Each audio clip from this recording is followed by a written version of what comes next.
Okay, folks, I feel like I've already talked about this episode enough. Remember, BET, for whatever reason, they dropped darn near half a dozen clips of this episode the week after episode 10 because they thought that this episode, it was originally supposed to air back in October, but no, it didn't. So they released all these clips. I remember even doing a video on an article recap, which went over the details of the entire episode before it dropped last night. So this is season 13, episode 11, All Hands on Deck.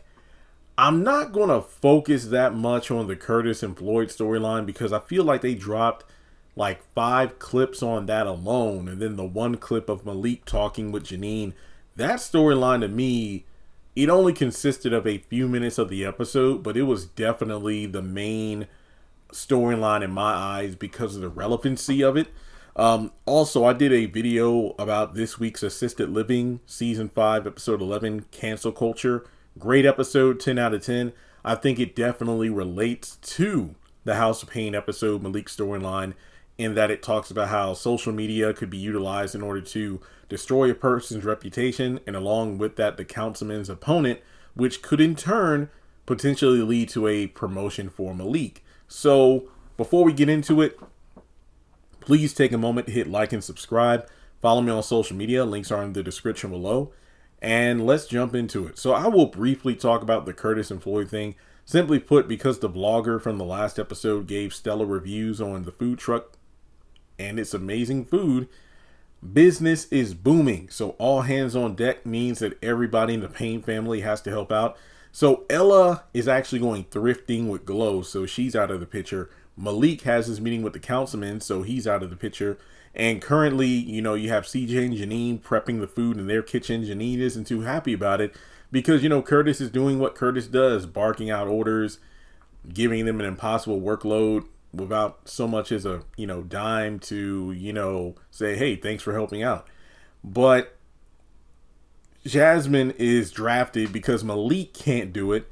And I just love the fact that later in the episode, when she breaks up the fight, I think this is like the second or third time we've seen that Jasmine it's funny because Jasmine is definitely taking on Janine characteristics, and then Hayden, I think it's Jaden and Hayden, right? Isn't Hayden the girl and Jaden the boy of the twins? But regardless, Jasmine's little sister is literally her when she was younger, so I love the dynamic there. But basically, over at Ella's house in the kitchen, you have Laura, who's the assistant helping with the food. And then you have Calvin, who's late, but he shows up. And everybody is pitching in order to make this thing work. So, yeah. They are kind of salty, though, because Curtis has this awesome uniform, but they're all, reduced to hairnets and aprons as opposed to actually getting, fancy new uniforms. But, hey, it is what it is. So the food is going great because Curtis is like, oh, you're taking Glow thrifting. That means you can distract her. That way, she won't be trying to hit us with any sort of violations and whatnot with the food truck out in the yard and all these people coming in here doing, business. So everything is going surprisingly well. The food's being cooked fast and prepared thoroughly, and the customers are happy to an extent. And this leads into my biggest annoyance, which thankfully Ella does call out, like, it's the same old between Curtis and Floyd where they're going back and forth. But it isn't Floyd who's making a complaint on behalf of how he thinks things are being done. He's bringing up to his business partner, hey, even though a lot of people are out there and people are, buying the food, there are a bunch of complaints. As someone who sells stuff online, I get it. If you sell a bunch of items, or if you have a platform and a lot of people are, putting in negative reviews or giving feedback and it's consistent, like, it's one thing for a person to be a hater, but when like 50 people say, hey, could you do better packaging, or, could you do faster shipping?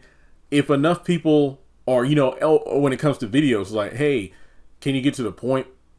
can you speak up, adjust your volume? Hey, your camera isn't that great. Could you get a new one? When enough people speak up, you need to give the audience what they want, or you're in danger of losing them, or in this case, customers.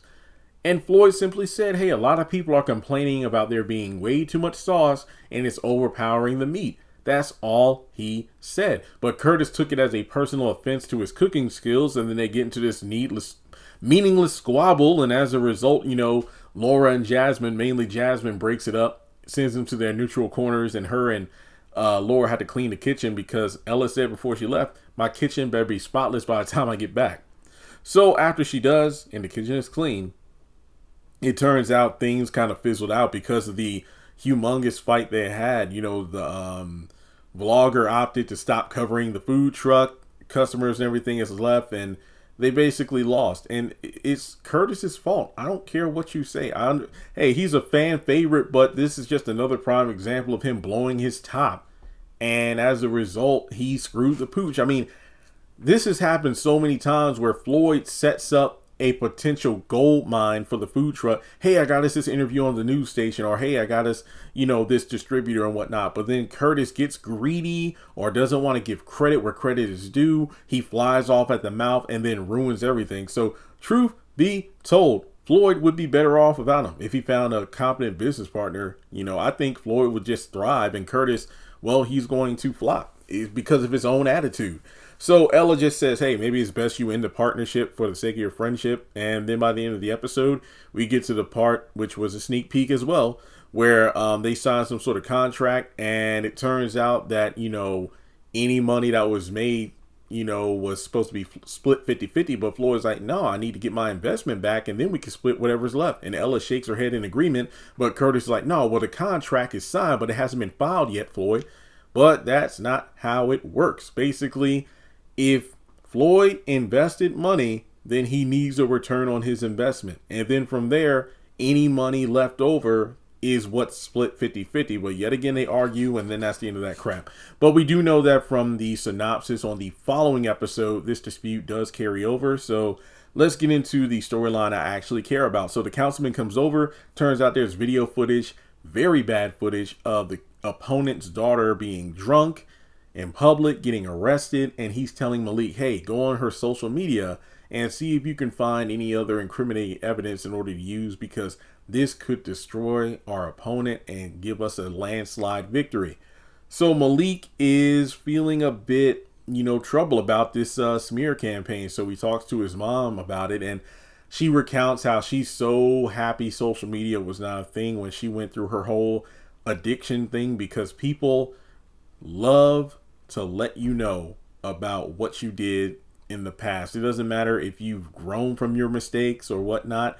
They love to remind you of it. So she is sympathetic towards the girl, but at the same time, she isn't telling Malik what to do. It's like, hey, it's your choice. But I just know, as someone who was in a similar position as this girl, it would be nice to be extended some grace. And I just love the fact that Janine didn't, go off on her son. It's like, you better not destroy. No, she realizes that she's talking to her son, who is a man now, and for the sake of his own morality, he needs to choose what he wants to do. And I love the fact that it also wasn't a, look, we need you and Lisa and your baby to move up out of here, so you better do what your councilman says. Your boss says, do this campaign, blow it out of the water to get that promotion, to get this money so you can move out. No, she let her son come up with a decision for himself. And I think that truly was an amazing thing to do. I loved it. I loved it. I loved it.